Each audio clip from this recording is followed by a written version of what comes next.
everybody, what's up? I have a western for you today. It's called In a Valley of Violence, and in very similar fashion to many other westerns, it's about a mysterious drifter, a lone wolf, who just wants to make it to his destination. He has to go through the barren desert of the Old West, and it just so happens that he is accompanied by his loyal and trusty Pooch. He comes across a small mining town led by a brash group of misfits and nitwits, led by the son of the town's unforgiving marshal, and obviously they won't see eye to eye, tensions will rise, setting in motion a chain reaction of violent acts. There are also female characters in the film, one of them acting as a sort of love interest for the main character. You know, pretty typical stuff for a western here. I used to be of the opinion that I didn't really like westerns, but by this point I think I actually kind of came around. Ever since I actually started watching westerns, I do like it. I do like more of the modern westerns, like anything from Unforgiven onward, stuff like The Proposition or The Assassination of Jesse James, you know, these very grey westerns. And this is about as grey as it gets, folks. I mean, as much as I love Ethan Hawke, and I do, he's one of my favorite actors,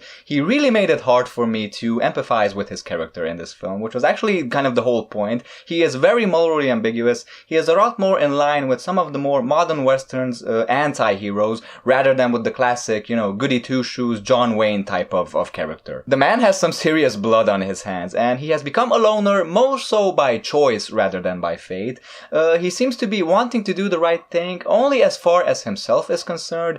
It is actually he who seems to be the one who has given up on himself, and he just wants to run away from his problems. This has made him into a very somber, but ultimately quite a relatable character. Unfortunately, the rest of the characters aren't as nuanced. Basically, most of them have one defining characteristic. We have the angry, whiny, spoiled brat of a bully. We have the understanding and calculative leader. We have the pervert. We have the dumb, clumsy one. We have the damsel in distress. We have the corrupt spiritual leader, and etc, etc, etc. But all of the performances are praiseworthy, and every actor manages to elevate their character just above mere stereotype. They actually manage to inject a decent amount of humor into the film, just enough to contrast the very seriousness of Ethan Hawke's character, of the main character, and to really make you understand that this is not a film you should be taking all that seriously. An element in the film I kind of had a love-hate relationship with throughout was the music. Now, the music is not bad by any stretch of the imagination.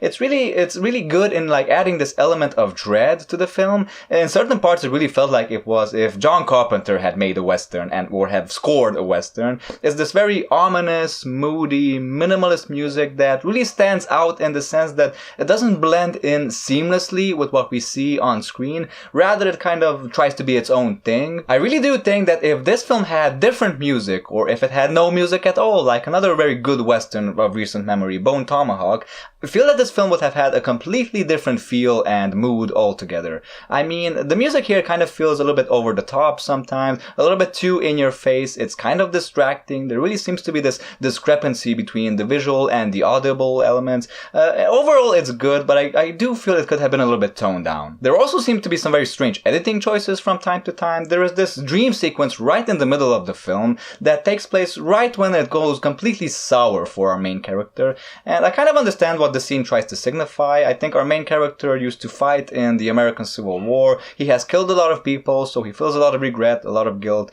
but this is something I understood anyway. I really don't think I needed this dream sequence explaining this further to me. Again, it was another element I felt was kind of over the top that could have either been toned down or taken out completely. Overall, most of the movie really works. I mean, it really goes for this less is more sort of approach. When it does try to be a little bit more, I think it kind of fails. I mean, I really wish John Travolta was a little bit more in this film, because the poster really had me thinking that he is the main antagonist in the film, which he really isn't. He's actually sort of a good guy. I mean, he actually kind of does try to do the right thing for mostly everyone, but you know, less is more. And it really works as a very realistic western, basically showing you that there are consequences. Just simply punching a guy in the face or shooting a guy does have its consequences that can really create this very domino effect. It's this kind of action that sets the whole film in motion, basically. So as a western, I think it's a good western. If you're a fan, I think you should watch it. I recommend it personally. Thanks for watching my review, folks. As always, I will see you later with other reviews. Until then, folks, take care, stay cool, stay awesome, keep loving movies.